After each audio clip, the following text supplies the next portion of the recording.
Somos el equipo número 3. Nuestro tema a exponer es la fisión nuclear. Somos de la Escuela Superior de Ingeniería Mecánica Eléctrica, Unidad Azcapotzalco. Para comprender los inicios de la fisión nuclear, tenemos que entender quién la descubrió. Enrico Fermi fue un físico que a sus 26 años era profesor de la Universidad de la Roma de la Sapienza. Fue un prolífico en el campo experimental. A partir de 1934 empezó con los trabajos de investigación de la radioactividad artificial bombardeando elementos con neutrones. Él fue quien formó de manera sintética el fermio, con el número atómico número 100, el uranio con el número atómico 92 y el neptuno con el número atómico 93. Gracias a ello, en 1938 él habrá ganado el Premio Nobel de Física. A partir de 1942 prosiguió con sus estudios en la Universidad de Chicago, donde ya habrá creado el primer reactor nuclear denominado Chicago Pile 1, donde se obtuvo la primera reacción controlada de fisión nuclear en cadena.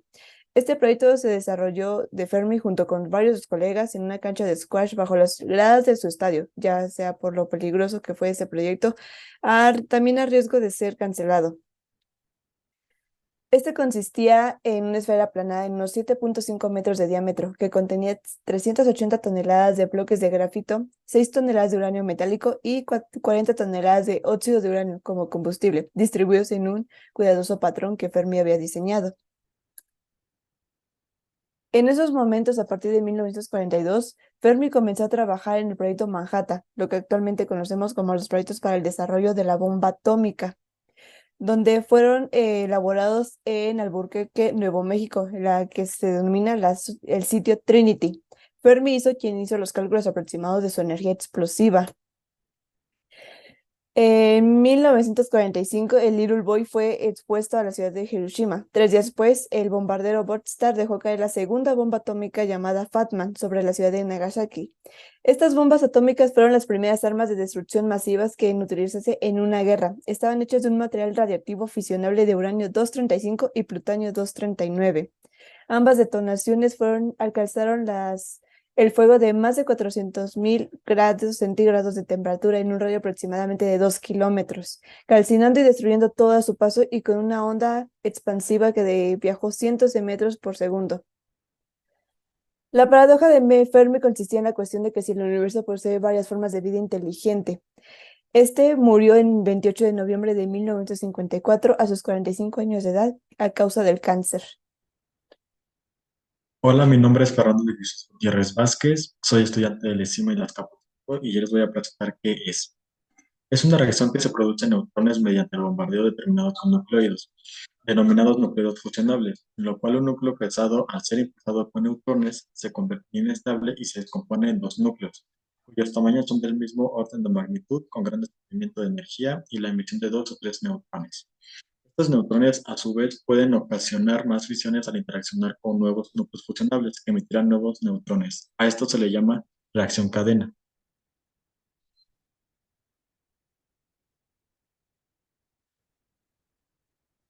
Aquí podemos ver un video donde al momento de que impacta un neutrón, se empiezan a desprender más núcleos y así va la cadena que poco a poco se van haciendo explosiones, se van creando más núcleos y etcétera. La fusión nuclear es la reacción en la que el núcleo de un átomo pesado, al capturar con un otro incidente, se divide en dos núcleos de átomos más ligeros, llamados productos de fisión, emitiendo en el proceso de neutrones, rayos gamma y grandes cantidades de energía. El núcleo que captura el neutrón incidente se vuelve inestable y como consecuencia produce su decisión con fragmentos más ligeros, dando lugar a una situación de mayor estabilidad. Podemos ver una imagen de un neutrón impactando con uranio de 235 y se empiezan a desprender más núcleos, se dicen espontáneamente. Y así va la cadena. Neutrones que van saliendo de esos núcleos se fusionando y va creando una explosión. ¿Qué es la masa crítica? Es la cantidad mínima de materia necesaria para que se mantenga una reacción nuclear en cadena. La masa crítica de una sustancia fisible depende de sus propiedades físicas y nucleares, geometría y su pureza, además de si está rodeado o no por reflectores. Para que se produzca una reacción de fisión en cadena es necesario que se cumplan condiciones de geometría. del material fusionable y se supere un umbral determinado de cantidad del mismo, conocido como masa crítica. Puede llegar a producirse de forma espontánea, pero es necesaria la existencia de un neutrón que coincida con la energía adecuada. Sea cual fuera el origen de la fisión, el resultado es el mismo. El núcleo se parte, se produce radiaciones y partículas y se libera energía. En el mismo momento de la fisión se emite radiación beta y radiación gamma, y también se producen varios neutrones y unas partículas llamadas neutrinos. Hola, mi nombre es Carlos Mario Según Magaña, de la Escuela de CIME, Unidad Azcapotzalco, y les voy a platicar un poco sobre los átomos que se utilizan para la fisión nuclear, algunas de sus características y cómo es que se relacionan con el concepto de fisión nuclear. Para empezar, los dos átomos principales que tenemos para la fusión nuclear es el uranio y el plutonio, más específicamente el uranio 235 y el plutonio 239. Claramente pueden haber muchos más átomos o elementos que se pueden utilizar para llevar a cabo este proceso tan complejo que es la fisión nuclear, como lo pueden ser el uranio 233, el uranio 238 y el torio 232. Pero, sin embargo, el uranio y el plutonio cuentan con una característica especial, la cual es que estos tienen un neutrón lento o también llamado neutrón térmico. Pero ustedes se preguntarán, ¿qué es esto? Bien, un neutrón lento o un neutrón térmico es todo aquel neutrón que tiene una energía cinética inferior o más baja a lo que se esperaría que tuviera de energía cinética normal. La estrecha relación que tienen el uranio y el plutonio es que estos tienen otras características especiales, las cuales hacen que estos se relacionen directamente con el concepto de fisión nuclear. Por ejemplo, sabemos que el uranio es el elemento más pesado naturalmente, es decir, que se puede encontrar en el medio ambiente, pero el plutonio es un material artificial, o bueno, sí se puede encontrar un poco en el medio ambiente, pero en muy bajas cantidades. Por eso es que este se hace de manera artificial con ciertos procesos para que podamos tener las cantidades necesarias para que se lleve a cabo la fisión nuclear. Recordando un poco del proceso de la fisión nuclear, sabemos que es todo aquel proceso en el cual un átomo de un núcleo de un material pesado captura a lo que es un neutrón incidente. Y esto lo que procede es un efecto en el cual se dividen en dos o más núcleos, que tienen un núcleo de átomo más ligero. A este producto se le llama producto de fisión. Entonces, volviendo con las características y la relación que tienen con el concepto, es que el uranio vendría siendo el metal o el elemento pesado que necesitamos para que este proceso pueda llevarse a cabo. Y el plutonio es que su característica es que se puede desintegrar espontáneamente, es decir, sin previo aviso. Como nosotros sabemos, el plutonio 239 no es un elemento el cual se puede encontrar de una manera natural. Por lo tanto, este se tiene que crear de alguna parte. Y esto sale del uranio 238. Pero ustedes se preguntarán, ¿por qué el uranio 238? Si lo mencionaste al principio, que igual se puede utilizar como algún material para llevar a cabo el proceso de fisión nuclear. Y esto es porque el uranio 238, independientemente de que sea 99,3% puro, este no alcanza la inestabilidad que necesita para llevar a cabo el proceso. Por eso es que el plutonio 239 es creado, ya que este sí es un material que puede ser muy inestable.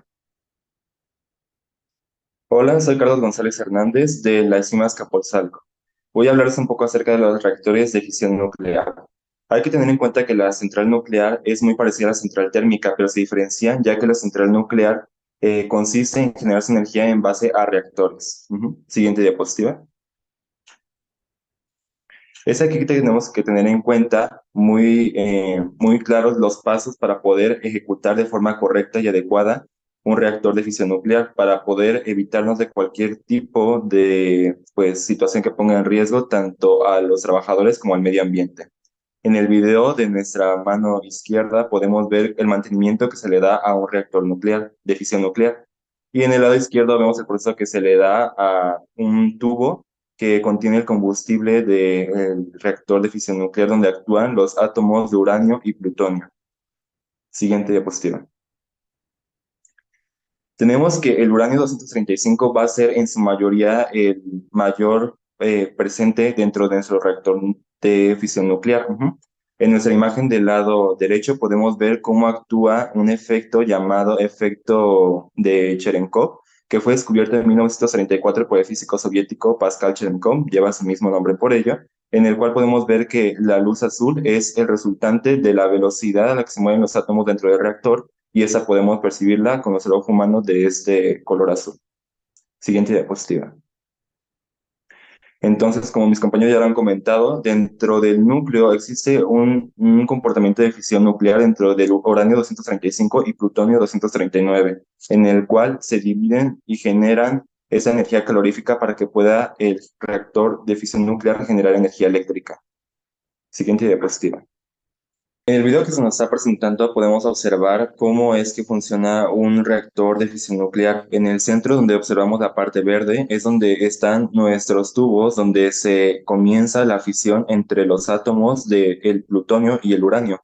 Esto crea calor y este, pues a su vez, como está sumergido en agua, comienza a generar un vapor de agua, el cual va a impulsar unas turbinas que se conectan con generadores eléctricos, el cual más tarde va a producir una corriente eléctrica o la electricidad, mejor dicho, pues a gran escala, ¿no?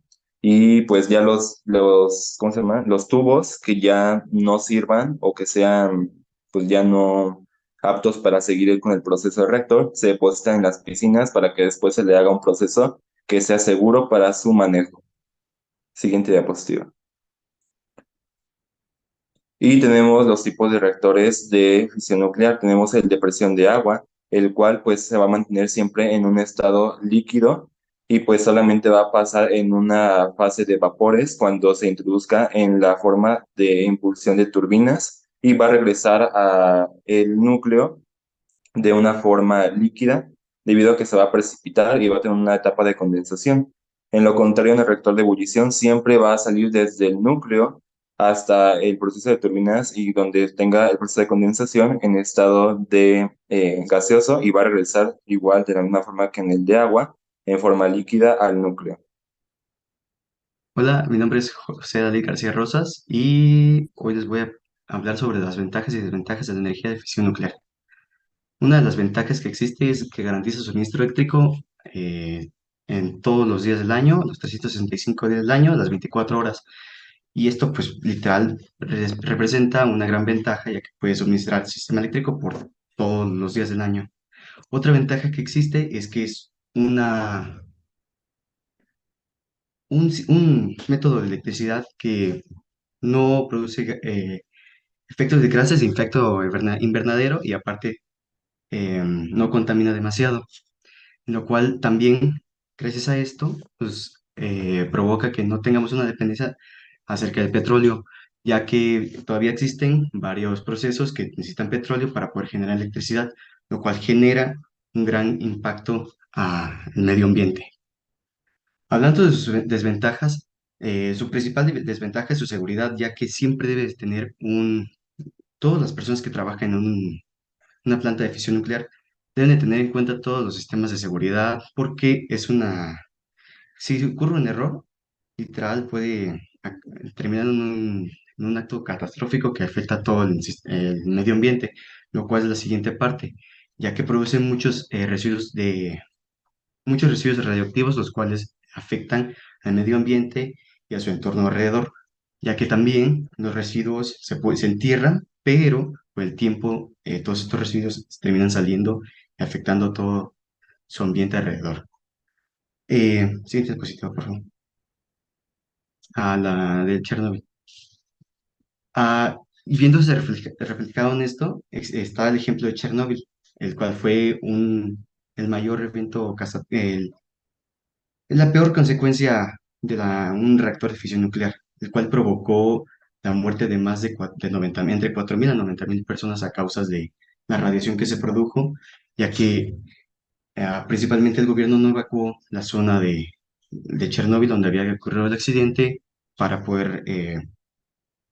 para no levantar eh, alarma en la población, lo cual provocó grandes daños también a las personas que intentaron apagar el incendio que se provocó en un reactor. Todos los bomberos que estuvieron presentes murieron en cuestión de semanas, debido a las altas radiaciones que emitió y hasta hoy en día no se puede ni volver, no se puede habitar debido a toda la radiación y los efectos ambientales que generó. Aparte, se han visto varios efectos en los animales que viven en su alrededor, teniendo mutaciones genéticas y en los pobladores cercanos, ya que gran parte de las personas que estuvieron en el momento de la explosión murieron ya sea de cáncer o no pasaron más de los 40 años de edad. Yo soy Francisco Alonso Loza García de la enzima Azcapotzalco y voy a presentar cómo se genera una reacción de fisión nuclear para generar energía. Bien, lo primero que necesitamos para esto es un material fisionable. En una central nuclear se utilizan comúnmente uranio 235 o plutonio 239, como ya se había mencionado antes, debido a que estos núcleos son muy inestables y propensos a la fisión nuclear. Bueno, para iniciar esta reacción se necesita un neutrón libre. Este neutrón se utiliza como iniciador al hacerlo chocar con el núcleo de nuestro material fisionable. La colisión del neutrón con el núcleo lo vuelve inestable y este se divide en dos núcleos más pequeños, generalmente dos núcleos de bario, junto con varios neutrones libres adicionales. Cabe recalcar que en este proceso se genera una gran cantidad de calor. Debido a esta gran liberación de energía, se producen más neutrones, y estos neutrones pueden colisionar con otros núcleos de nuestro material fusionable en las cercanías, lo que desencadena una reacción en cadena. Esto significa que cada división de un núcleo en nuestro material fusionable libera más neutrones y estos mismos pueden chocar otra vez con un núcleo. O sea, es un proceso continuo, lo que significa que también libera una gran cantidad de energía. Ya que esta cantidad es liberada, se requiere un control para la reacción y que no se vuelva catastrófico. Se utilizan materiales moderadores y barras de control, como ya lo mencionó mi compañero Carlos en el punto de los generadores. Se vuelven, se utilizan principalmente el agua pesada o el grafito, ya que ralentizan los neutrones, lo que aumenta la probabilidad de que causen más divisiones nucleares. Las barras de control, generalmente hechas de materiales que absorben neutrones, se insertan o retiran para regular la velocidad de la reacción, como se ve en este video. Esto permite un control preciso sobre la cantidad de energía liberada. Ya para generar energía, como dijo mi compañero Carlos, la energía hace que se muevan unas turbinas durante la fisión y se utiliza para calentar agua y generar vapor. Este vapor mueve las turbinas conectadas a un generador eléctrico que convierte la energía en electricidad. Esta energía se distribuye a la red eléctrica y se utiliza para abastecer las necesidades de energía de hogares, industrias y empresas. Fábricas que utilizan este sistema tienen tres circuitos. Uno en donde se genera la fisión, que es el circuito primario, y aquí se pueden ver todas sus partes. Un edificio de contención para evitar que salga la radiación, los generadores, las barras de control, el combustible y la vasija del reactor. Luego hay un circuito secundario, que es el que genera la energía con las turbinas de vapor, convirtiendo la energía mecánica en eléctrica. Y luego está el circuito terciario, que es el que distribuye la electricidad y y todo esto tiene una bomba y un depósito de agua fría para enfriar el circuito. En resumen, la energía de fisión nuclear es un proceso que libera una gran cantidad de calor que luego se convierte en electricidad. La principal ventaja de este proceso es que es una fuente de energía continua y libre de emisiones de dióxido de carbono, pero requiere una gestión cuidadosa y segura de los materiales nucleares y los residuos radiactivos. Gracias por su atención.